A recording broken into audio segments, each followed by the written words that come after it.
The number one receiver in the 2024 draft class is that. More this week on the couch. If we're talking wide receivers, got my nephew. Love you, Matt Harmon. Who is the number one receiver in this class? It's in the eye of the beholder, is what I would say. Because these three guys, and to me, it is a clear-cut tier of three here at the top. It's Marvin Harrison, it's Malik Nabers, and it's Odunze. And I think this is as great of a class as ever to really encapsulate what the wide receiver position is all about. And it's what I said at the top. It's the eye of the beholder. And I think, Sigmund, you and I have been doing this we've been doing this now for a long time, as we were talking about before this, and you much longer than me. We all know that teams show us on draft day, it's one of the times they can't lie to us, right? It's one of the times where they show us what they value and what they really believe and what they put a premium on, not just positions they put a premium on, but what they put a premium on inside different positions. And that is definitely the case with wide receivers. So, right, if you're running a certain type of offense, you might like one of these three guys more than the other.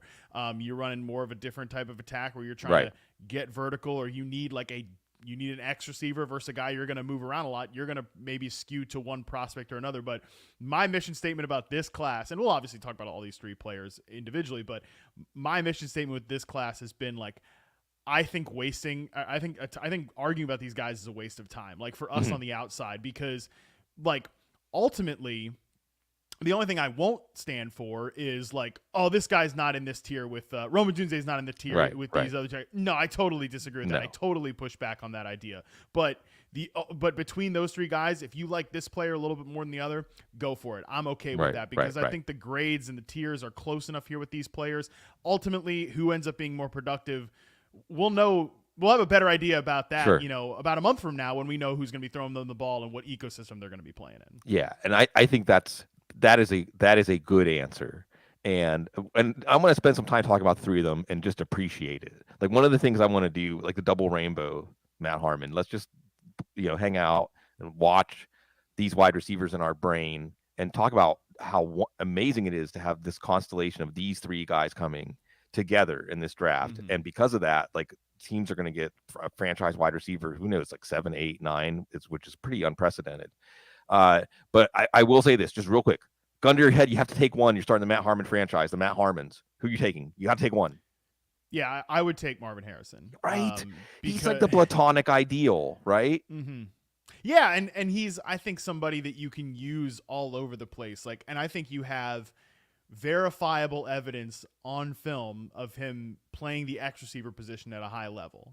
That's so valuable to me. You're telling me again, we're starting a football team, we're doing an expansion team. I mean, God help us. But the one thing I really want is I want that X receiver. I want the traditional. You close your eyes, you're in your mind's eye, your imagination. You picture a number one receiver. You're picturing Marvin Harrison Jr. Both the way he's built, the way he operates, the way he plays, the way all of those skills and traits are actualized on the field. He does that. I feel like the floor is so high with him as a player. Obviously, I think the ceiling is high as well. So because of that, ultimately, I will, when I come out with prospect rankings, which I will here probably in the next couple of days, start to add these three guys into my stacked rankings board on reception perception, which is since 2021 to now, all of those classes stacked together, how I viewed those players. He will be ranked number one in this class, and I think I'll actually rank him number one ahead of Jamar Chase, who's the current number one, which, I mean, shoot, close call. That's why we have tiers, baby, so that we don't have to argue this, that, and the other. But I think just from a prospect standpoint, he's the best that I've charted the last 4 or 5 draft classes. Well, and what's great about it is you are Mr. Reception Perception. We're talking about these wide receivers and why I think, watching them over the last day or so, why I think Marvin Harrison would especially appeal to you, or just anybody who watches wide receivers a lot and just is so hyper focused on wide receiver play. As like I said, the platonic ideal. He and it makes sense that his backstory is, well, he's Marvin Harrison Jr. I was at Syracuse when Marvin Harrison Sr. was there, and it makes sense that this is 2.0, and he looks like a 8-year NFL veteran the way he plays, right? Like it's he's so balanced and so coordinated. Like every move is so intentional in his game. And the reality is that if you're talking about you have one play to win the Super Bowl, and you need your receiver to execute. Marvin Harrison's the most trustworthy guy. That I mean, I know he'll execute. I know he'll execute in a way that'll be very difficult for the defender to thwart him. But Yeah. he's not bad after the catch. It's so funny to hear all this stuff like, well, he's not. Well, I mean, maybe Malik Nabers is going to make defenders crap their pants when they Mm-hmm. see him coming. But Marvin Harrison is an effective, fast. He has a combative, stiff arm. He has some moves. He's a strong runner. He's a coordinated athlete. It's just that he's the platonic ideal, as the term that I came up with is like a route smith. Mm-hmm. Like he's dedicated to his craft. When you watch him and how he plays, it's almost like the defender barely even factors into the level he's playing at, which is it's so exciting to think about that. He's a player in this draft, like you said, 5 classes. I don't want to say generational. That word's overused, but we Right. see very few come this way because he did it without Stroud too. That's the thing. Yeah. I mean, he's even showing you like, no, man. I mean, this is me. Like you said about I saw your numbers quoted about his double coverage, and it didn't even Mm-hmm. affect him. Like a bug on a windshield. Like it's just that's the kind of talent. It's not about safe or high floor. It's just you just stand back and admire it. But you stand back and admire Malik Nabers, who today, as we're speaking, is doing his pro day thing. I think Denny Carter said, love Denny, said his broad jump 10'9" looked like a glitch. He's a glitch. Yeah. And the thing about Nabers and why I could see a team having Nabers over Marvin Harrison, because as you said, now we get to context. Who's your quarterback? What kind of offense do you run? What kind of roles do you have in your offense? Which was your offensive coordinator, wide receiver coach? Like, what do they like to coach up? Like, what's their experience and what works in the NFL? And Malik Nabers just has that other gear. He has a gear that the defenders are powerless, and you're watching them against like Alabama and Georgia, and they're just powerless when he turns on that gear. And like you mentioned, others mentioned too, like Malik Nabers gets these, he doesn't get double covered. Yeah, because they're so scared of him getting behind. I mean, they are really like respect doesn't even begin to describe. I think what they're showing him, and then to show his level of savvy he understands that, well, because I'm given this cushion and the defender is playing literally on their heels, I can use that against them. Like I know how to use that against them. And he's not, there's nothing really to nitpick. I mean, he had late hands, body control. Like it isn't just that he's some athletic freak that is impossible to chase down. I mean, he also is a player who has a lot of subtlety to his game. Now, he's a little looser, though. Mm-hmm. His hands, his execution, his routes. Not every time is it going to look like the platonic ideal. But man, is he exciting. Right. And, that's why, like, I think if you're breaking ties here, like for me, because I do love the nuance and I love like the technicians and route runners and stuff like that. And I think Malik Nabers is you mentioned one of my favorite parts of his game, which, and I love this about any receiver, is like when you can just push vertically and then snap back to the quarterback on like curl routes. It means curl route success rate and reception perception is really high. I actually don't even think they really made it quite enough of that in terms of getting the most out of that offense at times in LSU. It was a great offense this year. Jaden Daniels won the damn Heisman, so it's not as if I'm like, they didn't get enough out of him. I think he could get even more out of that skill set as a pro receiver, especially as an outside receiver, because he's not like these other two guys that we're talking about here with Harrison and Odunze, where he was mostly like a slot receiver. I think he could actually be like, just like with Justin Jefferson, really, it's like you watch him play, it's like I have no questions about that guy playing outside. Like he's going to play. Right. He's going to play outside of the NFL, and he could do it at a really high level because that ability, what I just said there, where he's able to sell that he's going to go vertically and he's able to work back to the quarterback. He's an easy player to love, man. Like I totally understand. You don't even need to really watch the film of him to love his game because it's so obvious. Like it's just exciting. explosive. Yeah, it's explosiveness. Like he is a walking, talking, moving, explosive play. It's so enthralling to watch him. And he's like, I compared him in his reception perception profile to Garrett Wilson because Garrett Wilson was very like loosey-goosey with some of his fundamentals and some of his routes and stuff like that. But I still graded, I mean, in Garrett Wilson's profile, I think was a little bit better from like a route running and reception perception standpoint. Like his success rate for zone coverage was really, really high. Nabers, it's a little bit lower than kind of where you'd ideally like one of these guys to be, but not something I'm going to penalize him too much for. So I think if, again, historically, I preferred Garrett Wilson a little bit better, but you saw Garrett Wilson right away in the NFL. Like he was incredible from a timing technique standpoint. Brandon Ayuk's another guy that like in college was a little loose, but then he's become one of the 5 best route runners in the NFL, in my opinion. So it's like, that's some stuff that when they show the athletic skills and like their, just random arbitrary percentage, like 85% of the time they're tight and on time with the fundamentals, and then you can ding them for that 15%. I don't really care too much about that, which is why to me he's still Malik Nabers is still a tier 1 prospect in this class. God. That I mean, listen, and it's funny too because I know everybody in the dynasty community, and I've definitely been stirring this pot and like my Discord and stuff too, is worried like which of these receivers is going to go to the Giants, right? Because that's like kind of the spot. That's kind of the how spot could it be worse than Zach Wilson? How could it possibly? Whatever you imagine, right, it can't right. be worse than Zach Wilson.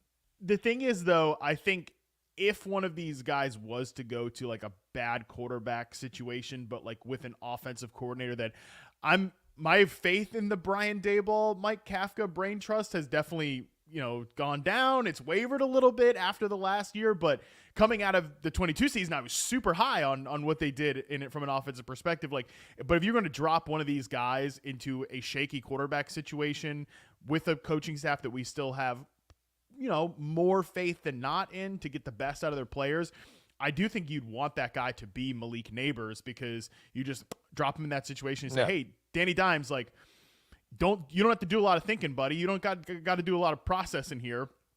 Get the ball to that guy on crossing routes and slants in middle of the field and let him go to work. Like, so I think that's actually, if we're looking at the guy who could survive that situation, I think he could survive that situation from a pure production fantasy point standpoint than like a Rome Odunze quarter or a Marvin Harrison. And I'm not saying those guys would flounder in that situation, but I just think from a typological standpoint, that makes sense to me. Yeah, and again, Garrett Wilson, you brought up as a comparison, talent-wise, or in his game, and for fantasy, maybe Garrett Wilson has underwhelmed because of Zach Wilson and then Aaron Rodgers' Achilles. Yeah. But if you have him in a dynasty league, you're still really excited to have it, right? Like, and he's still going to go like early, no matter what. Yeah, I mean, what good is good, and eventually it's going to happen, and it would happen for Nabers. And I mean, there's an interesting side discussion here, like you said about the Giants, but like looking Scott in the chat room compared Nabers to Tyreek Hill, and I don't think that's off base. I don't think it's off base because it's just like the sphincter puckering, like he's on the field. So like maybe Marvin Harrison's the guy I would want for one play, but Malik Nabers is the guy I would want maybe for like it's like 23, like exactly what the Chiefs had to do against the Bills when it was 13 seconds. Like if you're in a desperate situation and you need somebody to be able to do something just transcendent, that's your hope. He's the guy that can do that, and he's exciting. I'm gonna, before we get to Odunze, which the first all green chart. I love that. I love that. There's got to be some sort of presentation about that, because I want to get to him. But you mentioned something about Ayuk that I want to go back to because it touches on a larger question I was going to ask you during the show, where you said Ayuk has become a top 5 route runner, where you wouldn't have predicted that watching him at Arizona State, right? Mm-hmm. When I ask you, who comes into your mind when I ask you, watching the players for as many years as you have now as college receivers, and then watching them again as pros, who has surprised you the most? Who changed your mind, negative or positive, in a way that really shocked you, that really you thought, well, wow, I could watch 500 more receivers and I still wouldn't have predicted this guy's career would go the way it did? Yeah, I think the easy answer is Devontae Adams, just because which by the way, I've one of these players I'm going to compare to Devontae Adams actually from a player style standpoint. Because Devontae Adams is an easy one because when we were talking beforehand, like how reception perception is 10 years old now. Obviously that's the entirety of Devontae Adams' career. And you looked at him in year one of his rookie season, reception perception results were really poor. And he was getting a ton of steam because, hey, he was a second-year receiver with Aaron Rodgers going into that 2015 season. He was already getting steam in the summer. And then Jordan Nelson, I think that was the season he tore his ACL in the preseason. So then it was even more steam, obviously for Devontae Adams. And I kept saying at the time, like, he's not ready for this. Like, he can develop at certain points in his career, right? Like, but you just look at those first two seasons, he's in like the second percentile in terms of success rate versus man coverage in reception perception history. So like 2014 to now, that he's down there near the bottom in terms of his ability to beat like man and press coverage. And if you look at the other guys that are in that group historically in the historical database, it's a lot of guys that never worked out, right? Like Marquise Lee, Devin Funchess, Justin Hunter. Shout out to Justin Hunter, by the way. I think he went to Ocean Lakes High School, which now is like 10 minutes from where I live. So sorry, I'm saying that, one of the worst man coverage beating receivers of all time, Justin Hunter still has the lowest success rate versus man coverage in the RP database. But anyway, so like it's a lot of those type of players. Like Jalen Reagor is in that group, right? It's the best case scenario other than Adams, obviously, is Devontae Parker.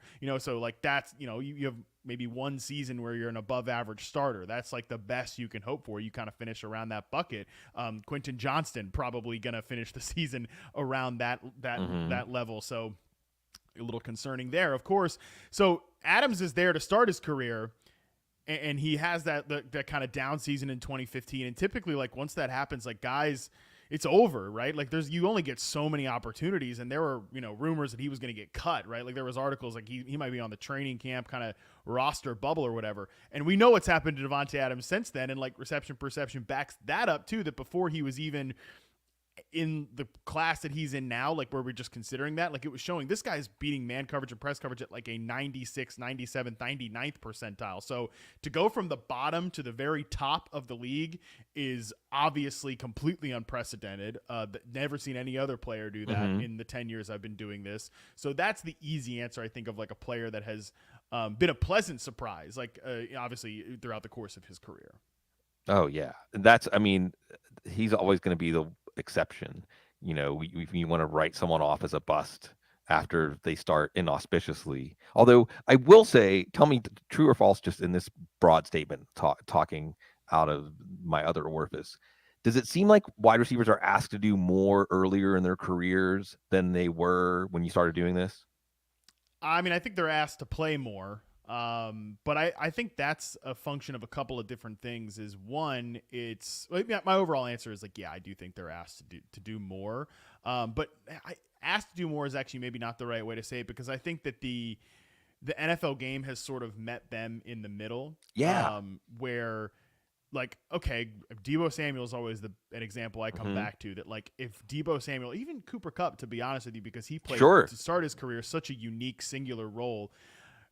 If those guys had come into the league like 10 years before when they did, I don't think they're making it, right? Like, I don't think they're playing wide receiver. They're certainly not going to become some of the best players at their position. But I think the way coaches are now, they're more malleable. They're more flexible to finding ways to get these guys on the field, even if they're still going to be WR. Like, they're not going to necessarily be doing wide receiver things all the time in that traditional sense. So they're asked to do more from that standpoint. But it's kind of, again, it's like, are they asked to do more, or are coaches actually kind of putting more on themselves to say, hey, we've got to find ways where these extremely good players who, by the way, have been running routes and, doing wide receiver things since they were like in middle school, running routes on air and 7-on-7 and stuff like that. And I can't tell you how many guys like in the league I talk to, receivers, and they're always like, yeah, I've been running routes, forever, because it's like I was watching Chad Ochocinco doing that on social media. Like now the guys, like they're coming into the league these days, like, yeah, you watch guys on Instagram run routes, and then I try to go try it. So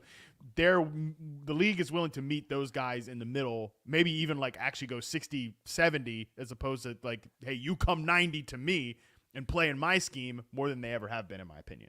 Yeah, you will, and you're the right person to be evaluating this, because I think the picture you're describing, some of it is more college offenses, So there's just more segmented specialist roles at wide receiver, and there's more snaps than Mm-hmm. there were before. But it's on the coaches to watch the player and, okay, this is what you do well. So this is what we're going to ask you to do. And this is where your reception perception chart comes in, the iconic chart.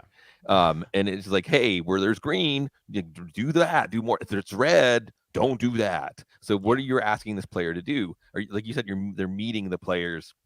And then it comes, that's where organization comes in too. It's not just, is the quarterback good, but is the team going to actually accurately see the player, have enough stability that the people who originally wanted the player are still there like 2 or 3 or 4 years down the line, and then effectively do it, and Right. put them in that role. And that sometimes can be the unknown that is most difficult to gauge.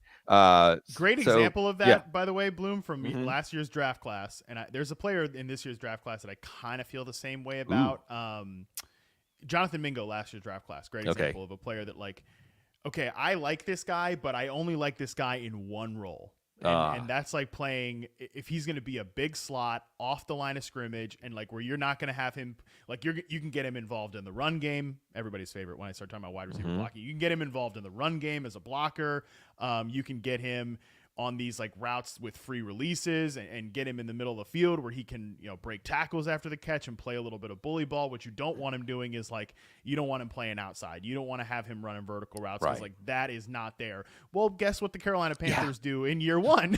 Sure. A Isn't lot that of hard? the latter, and then Adam Thielen is playing the role that, like, I kind of think, although they put more in from terms of like an option route and reading coverages standpoint on Thielen than you'd ever want them to do on a rookie or Jonathan Mingo, but just like that big slot role went to the veteran guy, and the veteran guy was, I mean, a lot of it I think was kind of like empty calories production, but he was very productive in that role. So, well, there goes your Jonathan Mingo hope. Like, he's whatever I had, in terms of he could thrive in this role, but he's not playing in that role, so it doesn't matter. Again, like, just because a guy's got WR next to his name doesn't mean he's doing the things that we'd necessarily want him to do. I kind of feel the same way about like Keon Coleman in this year's draft class, although he's more of a guy that, like, I think if you just throw it up to him downfield, like, he's got more sort of, I think, but Jonathan Mingo is pretty good at contested catches, but just like ball skills and like I think tracking the ball and stuff like that. I think Keon Coleman's a little bit better, but like I don't necessarily want Keon Coleman to be my X receiver. I kind of want him to be used sort of like rookie year Chase Claypool, which I know Chase Claypool doesn't get, it doesn't get a good, like the Steelers shirt, obviously here. Yes. From Sigmund Bloom.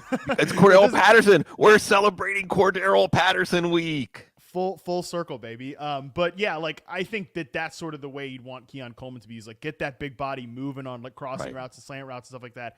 And that way maybe he can get you some plays after the catch, break tackle, stuff like that. But yeah, then some team drafts Keon Coleman and throws him as their X receiver. I'm not going to like that as much. Yeah. See, this is where like probably one of the most valuable things you can do with perception or with the Matt Harmon brand franchise is you like hit the alarm bells in August when you or even the first few weeks of the season, because this team, now teams can change, teams can come around, they can make in-season adjustments, or alternatively, I thought Jordan Addison is a good example, right? Because Jordan Addison was a player that in college you could see like the two programs, Pitt and USC, illustrated like here's the right way to use him, here's the wrong way to use, or here's what he's good at, and here's how he's going to be kind of thwarted. And then you can easily see, or even hear in Minnesota out of camp, I think there were even reports like, oh yeah, they're going to ask him to do, he's not going to be asked to do what he was doing at USC.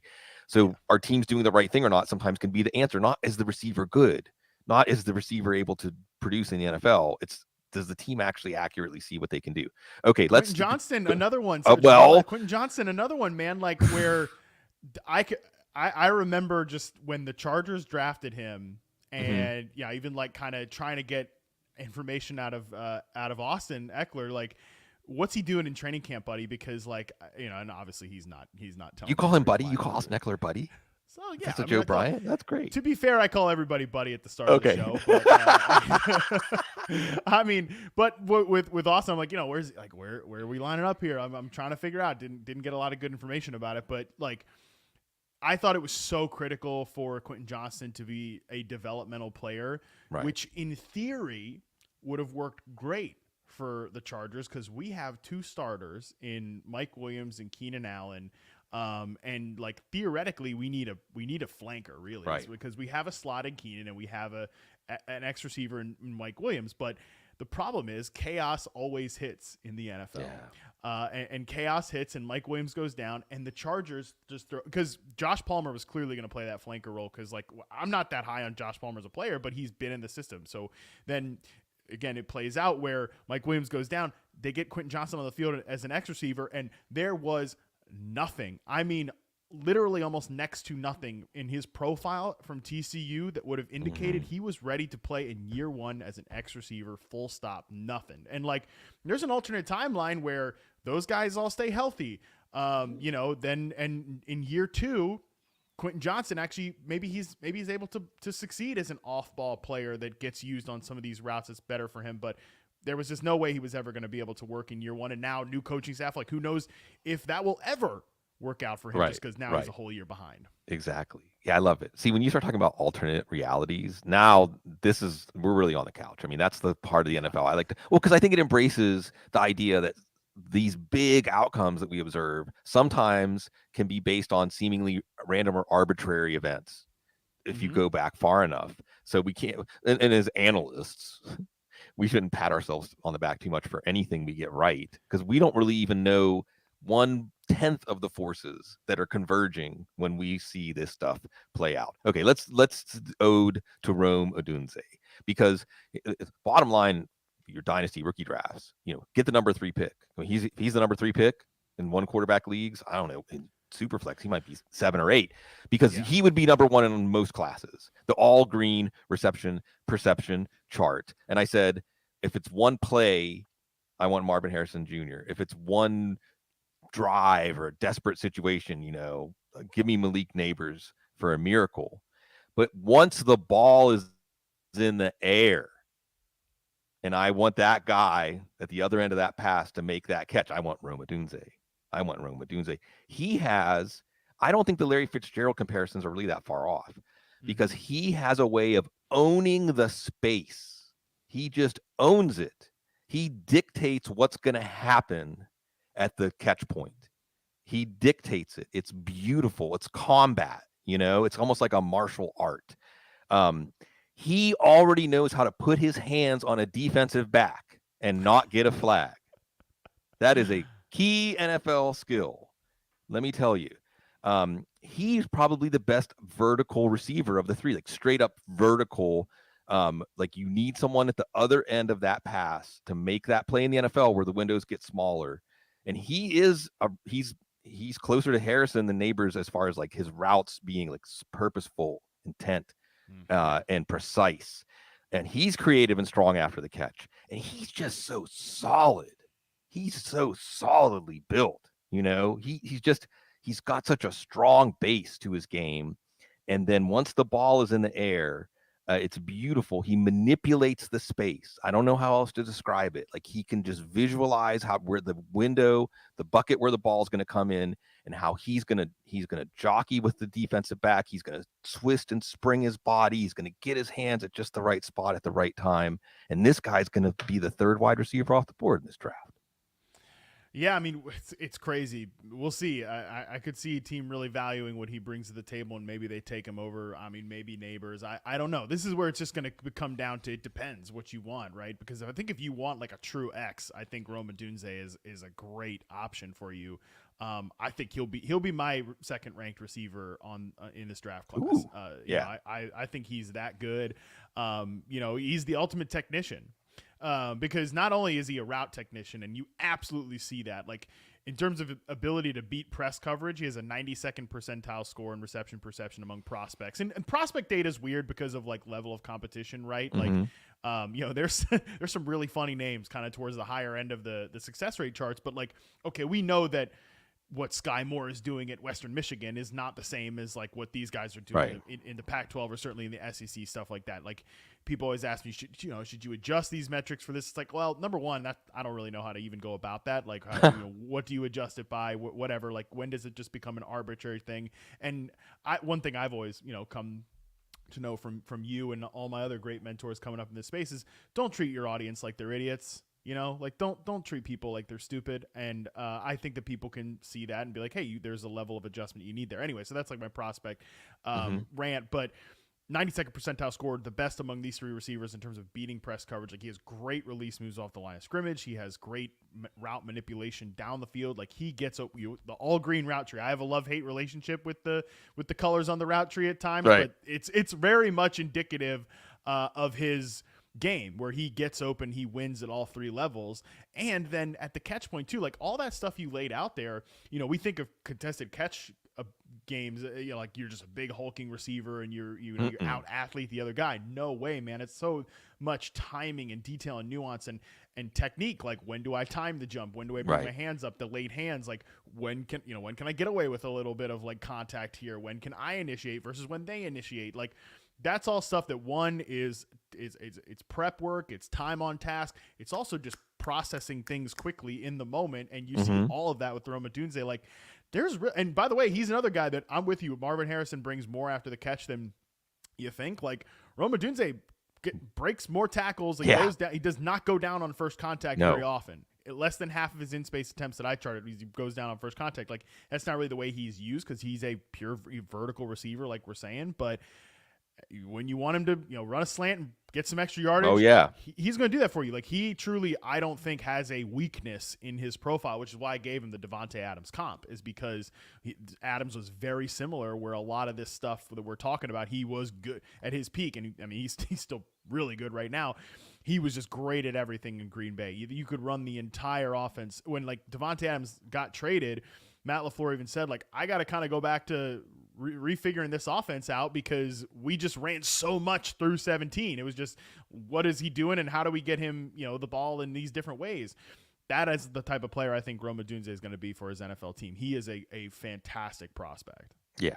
It's like, again, let's just take a moment to admire the double rainbow of these three prospects. Any of the three stand out as, if you're looking at areas, because there's so many areas of a wide receiver game. I mean, we could probably sit here, Matt, and talk about distinct 20 different things a wide receiver, like you said, like releases, there's different routes, there's a game at the catch point, there's a game after the catch, there's press coverage, there's versus zone, and then you can start all these different things, and so many parts of all three of these guys' profiles glow red hot. Just wow, the constellation of abilities, and it's not I don't think that it's strictly based on physical gifts because there's a lot of subtlety and a lot of skill. The last thing I want to say about these receivers watching them is that, of course, people are going to say, well, Odunze did a lot for Michael Penix, because we're talking about draft quarterbacks now. But I think that Nabers did a lot for Daniels too. Nabers did more for Daniels than Daniels did for Nabers. I'll just put it that way. I'm with you on that. There's definitely some times watching Jaden Daniels, it's funny because like, you end up getting a lot of these quarterbacks like when studying their receivers and you learn a lot about quarterbacks that way. And I think you get a sense of what they like. This is sort of something I've talked about on my Yahoo show and like something I'm thinking about with quarterback play. It's been heavy on my mind as we talk about like we're talking about Russell Wilson, this year, and like to me, because people come at you and be like, look at the numbers, look at the stats. Like, the stats are actually pretty good. Touchdown interception ratio, whatever, completion percentage. Like that's actually not that bad. But to me, I think quarterbacks really we should measure quarterbacks. We don't do, but we should measure quarterbacks on like not the throws you make, but the throws you leave on the field. Right. And that is something with obviously studying receivers. I'm like, man, there's the throws you leave on the field, and Jaden Daniels made a ton of throws, and he's sure. I think a good quarterback prospect overall. Like he should be a guy you take in the first round, but there are throws left on the field that you wonder, like in an NFL offense, like how does that map to an NFL offense? And the pressure to sack ratio stuff people have obviously talked about a lot. So that has just been something that's on my mind with quarterback play generally. Like, yeah, obviously we judge. You definitely talked about it with player evaluation, and this drives me nuts. With player evaluation, things are so binary, like good or bad, right or wrong. Like there's so little that's even in these players' control, and certainly that's in our control.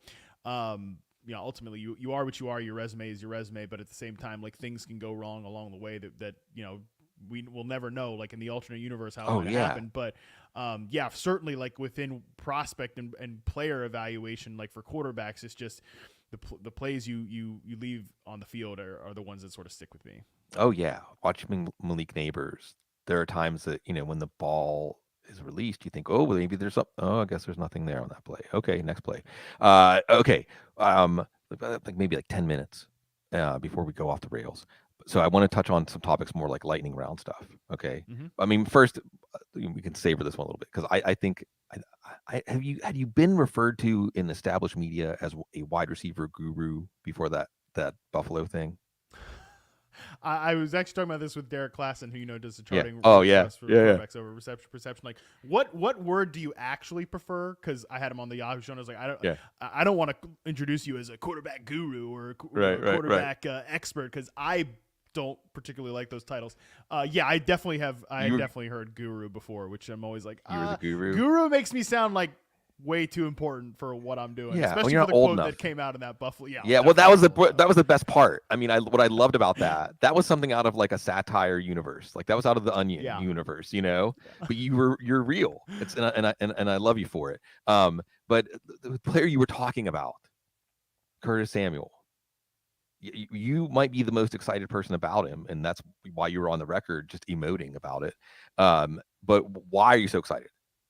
Yeah, I just think Curtis Samuel's a good player, and I think that he's one of these guys that has never really quite been in the right situation, or like 90% of his career has not gone to plan. He had a really good year, obviously, in Joe Brady, who's Buffalo Bills offensive coordinator.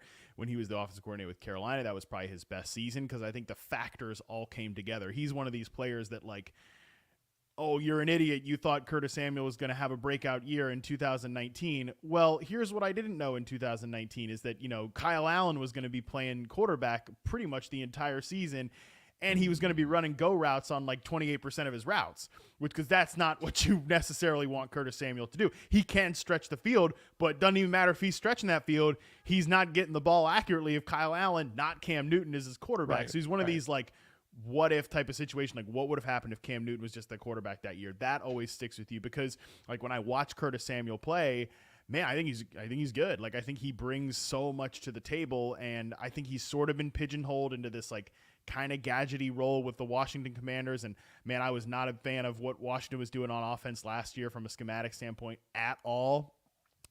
We could spend an hour talking about that. No. We will not. Washington Commander fans were on me last year about it, so whatever. But yeah, like, it's just, I think he's a guy that there is still further maximization to be had out of him all these years into his career. Because, like, yeah, he can do the gadgety stuff for you, but he can also like run real routes and beat man coverage, and I will bet on those players until the very end. Okay, let's go lightning round now. I've got 6 things I want to touch on. See if we can get through all 6, all right? And I'll try to tee up the questions in a way to make it easy to be kind of definitive, even though the real truth is more complicated. Can Jerry Jeudy possibly earn that extension from Cleveland?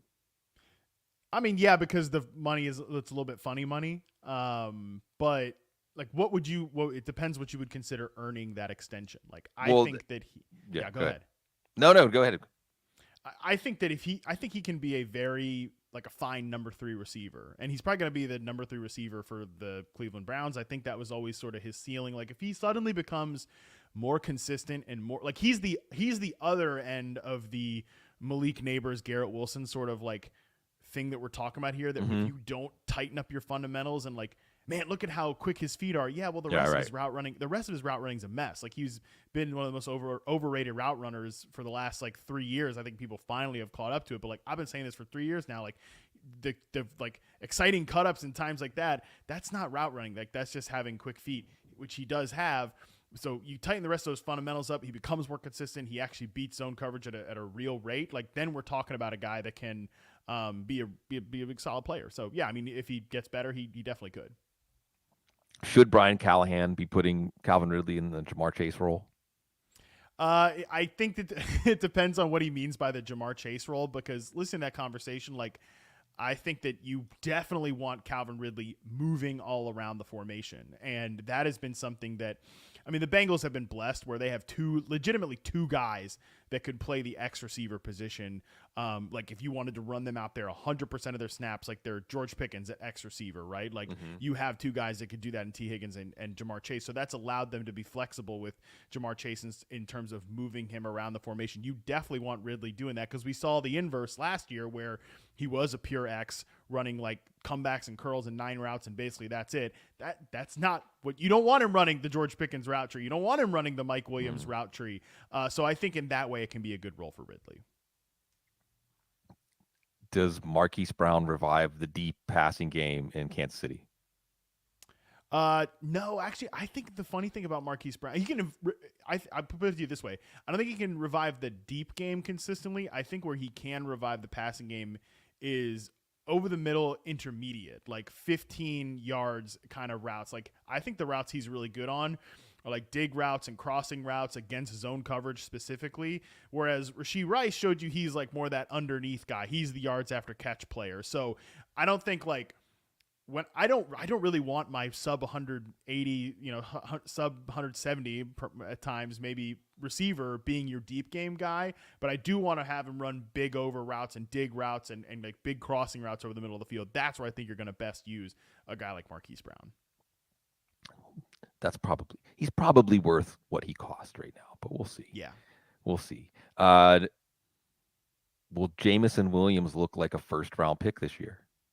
Oh man, I mean, I'm gonna just bet no. I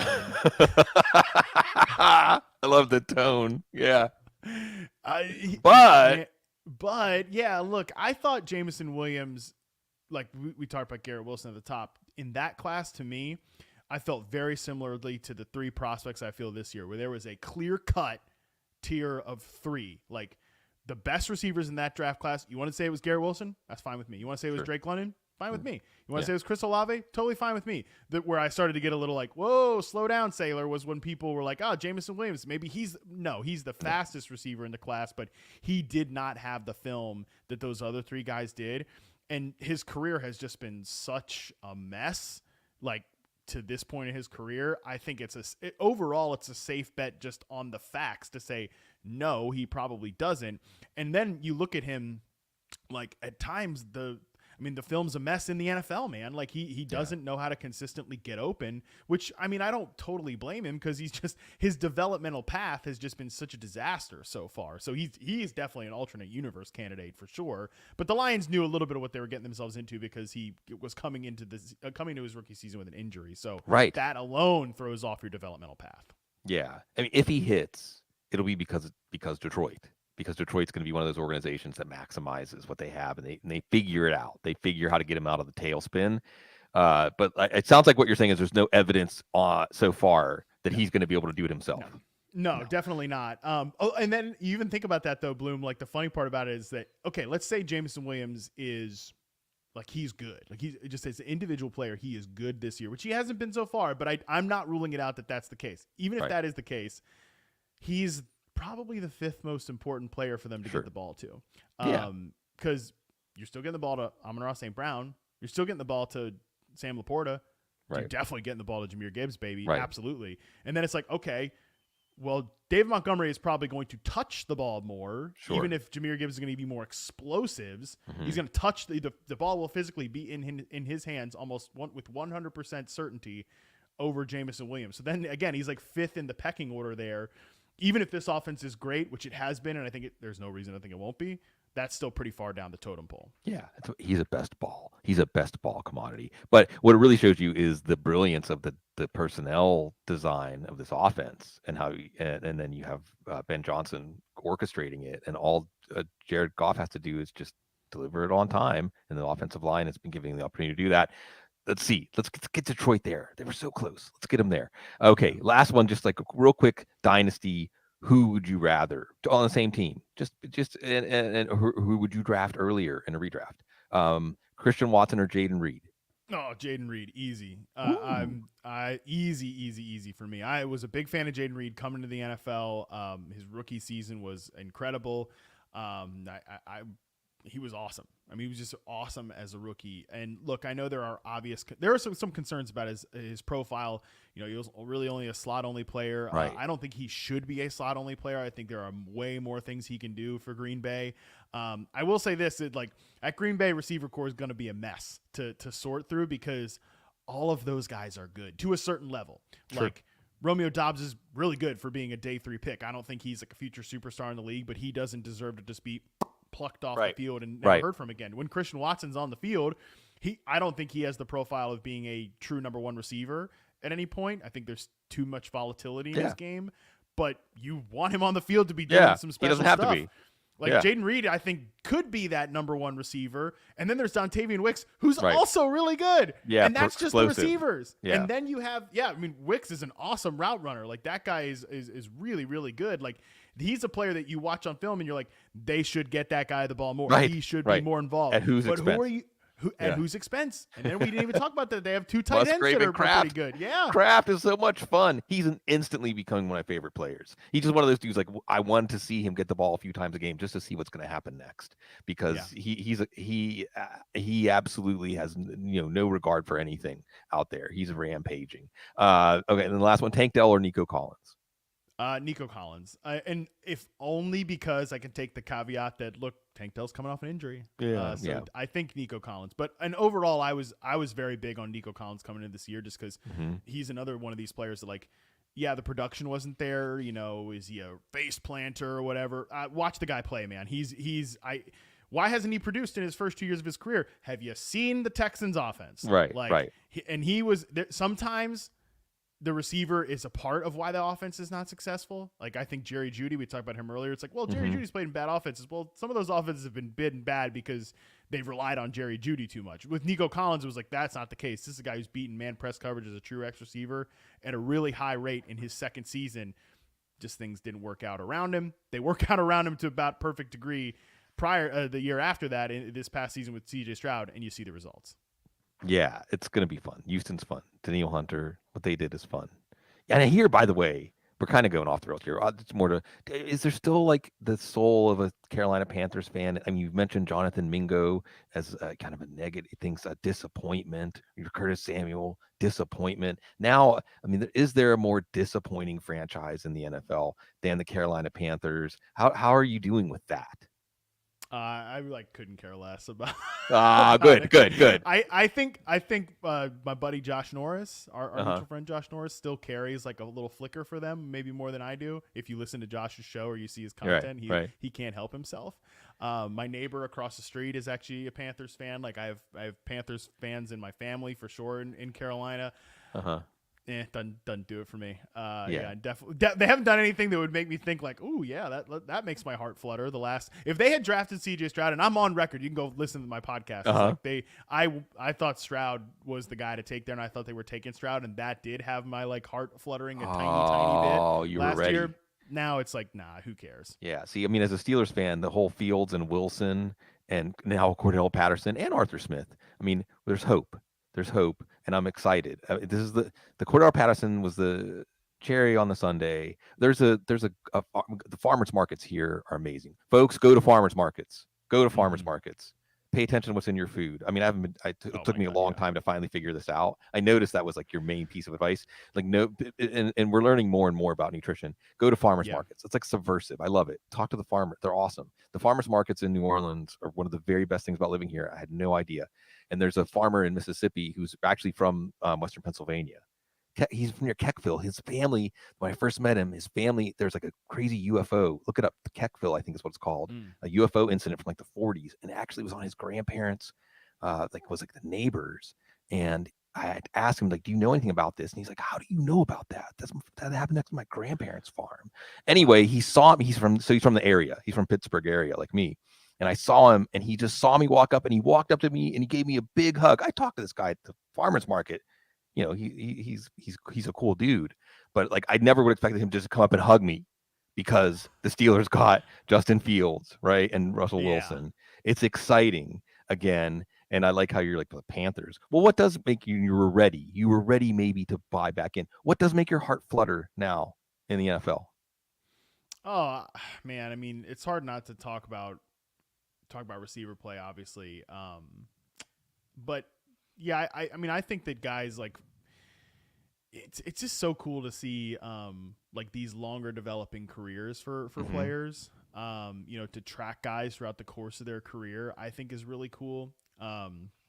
When you see them like find success in that way, I think is great. When you get to follow kind of like the ups and downs of guys' career, obviously like I got a pretty good relationship with Stephon Diggs. We like kind of met years ago back. I mean, it doesn't seem like years ago, but it was, or it shouldn't be years ago, but it feels like years ago, where we first met after his 2017 season, my first year at Yahoo on a shoot there. And like, I was able to talk to him about reception perception and like, then, seeing and checking in with him every year, talking to him every year about like sort of the ups and downs of the NFL journey and like perceptions and the way people feel about things, I think that's my favorite part, is like the individual guys and their journeys, I think is what really gets me going. Of course, like I'm definitely a scheme dork, and seeing like things come together from a schematic standpoint, like route combinations working together, is always really exciting to me. So I do think the draft is a fun time for this, though, just because like this is the first baby step of these guys' journey, and for some guys it will work out, for some guys it won't. But this is like the first sort of installation of the beginning of the NFL journey, and this is like a longer standing football journey for a lot of them, because I mean that's life, man. Like that's being a human being, is following the journey and like just rolling with the punches and seeing where things go, and sort of just like different chapters. That to me, I think, is the cool part, like seeing different chapters of players' career. Yeah, well, and overcoming, and that's why I want to see James Harrison get in the Hall of Fame, right? My Steelers homer, just because he was cut like 4 times. Yeah. I mean, it always comes back to belief in self. And you mentioned the draft, and that was my first love in NFL coverage, or over analyzing the NFL, what we get to do for a living now. But there's an emotional, right? That's reality So strange. It's probably not a good sign for American civilization, by the way. Anyway, it's a terrible we're sign. not we're the least of the problems. We're the harbingers of doom, that fantasy football is an occupation. People still look at me with surprise when I tell them that it is an occupation to do this. Man, it's so hard, like moving to a new area. I know. And I make a face. Apparently I make a face when people ask me. Like I make a face before I answer. It's always, and my wife's like, what do you like? It's cool. Like you should like, don't be humble. And I'm like, that's why there are yeah, right. I'm like, it's not even really a humility thing, or like, it's just like, what do I say? Like, I honestly, in part, I've usually like, I kind of have a fake job, and they're like, right, that's right. And then they always feel the need to be like, that sounds like a real job to me. Like, no, it doesn't. But that's nice that you said that. Yeah, exactly. No, I'm glad that it is a real job. I mean, shoot, right. I don't know what else I'd be doing. Right, I know we're ruined now. We're ruined. The world indulges us. We're lucky that way. But what I was going to say was the draft. I went to a few drafts back in the day, and covering the draft and doing the All-Star Game tour and things like that, and talking to the players, like you said, like really getting to know the players on a more human level. I think we so vastly underestimate how mystical that night is. Yeah. And how mystical, like this is something that they have been visualizing, and not just them, usually dozens, if not hundreds of people, whole communities in some cases, have been visualizing and trying to will into reality that this player manifests like their dreams and their hopes for their life. And so many sacrifices are made. So many people put in so much time for each one of those stories, each one of those names that you hear. And it's something that only happened because people dreamed it could happen. And it's in and of itself, I think it's as high emotional, dramatic content as like any film, especially these days. Any film or any kind of art that is created to elicit that reaction when you see like the reality of like dreams coming true. Dreams can come true. Like you and I can be sitting here and calling it our jobs right now to talk about football, like in our living rooms. Speaking of your living room, I've got to ask you, like, so you moved across the country, right? Yep. So like, again. So what? Again, right? No, it's great. You need the graphic showing, Charlie. It's just like Charlie going, yeah, hey, Charlie. You've been back and forth a lot. Yeah. Back and forth a lot. So, but in this, like, what has surprised you, or what has caught your attention about like your new home, like your new community? Yeah. You forget like LA is funny, and like I'm really glad that I spent almost 10 years of my life in LA. About 8 years. Got my career started there, and I mean, well, got my career started at Football Guys, but I got like a big boy media job there. Yeah. Found my wife there. We got a second dog there. All this stuff. Like, I'm so fortunate about that. It's just LA is such like a different place.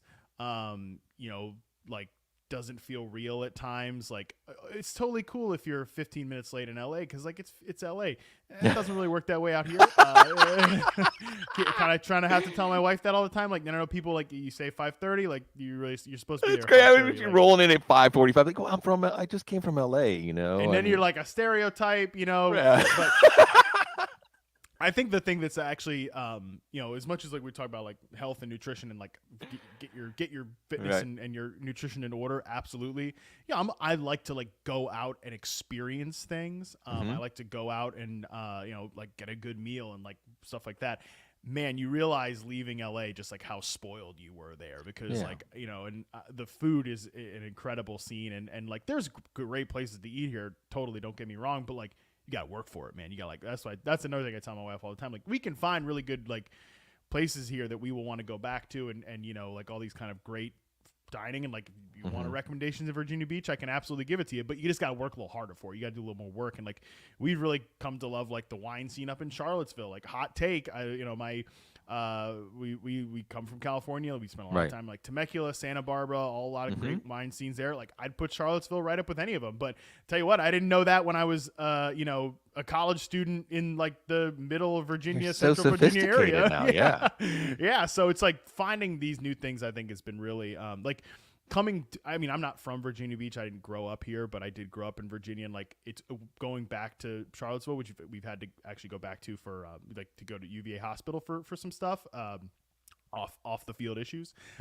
We've had to go back and forth a lot. So we've spent a lot of time there, and it's like this weird experience, Bloom, where I remember driving these roads. Oh yeah. As like there's a ghosts of you. Yeah. That's exactly what I've said. Is like, I feel sometimes like I'm a ghost in my past life. Yeah. But like, I'm a totally different person with totally different interests. And I think that has been weird because like, again, I'm not from Virginia Beach. I don't have that feeling when I live here or like being here, but then other parts of the state, like I remember this as like, and just like a place I never thought, like a lot of places I never thought I'd come back to on a regular basis ever again. But hey, life finds me here again. Yeah. You never know what's going to happen. What do they say? You can't step in the same river twice, right? No. And in New Orleans, come on down to New Orleans. You don't have to work to have one of the culinary experiences of a lifetime. It might be out of someone's trunk or at a gas station, in fact. Yeah. In addition to all the amazing places. Well, Super Bowl's there next year, man. So yeah, if I'm lucky enough to still be gainfully employed, I have no idea what that's going to look like. Yeah, come on down. I will be there. Although Chris Allen has already called dibs on our double here, this place we have next door to us. So Chris Allen beat y'all to the punch on that. But I can't wait to see what New Orleans looks like with the Super Bowl, but it can absorb any kind of party. That's what we're here to do. But we were here to talk some wide receivers, really just wax rhapsodic about this top 3 class, and of course about Matt Harmon and reception perception. You know, everything that he's doing is wonderful and golden, just like all of you wonderful golden souls that give us the opportunity to do this, and you do it because you're so classy.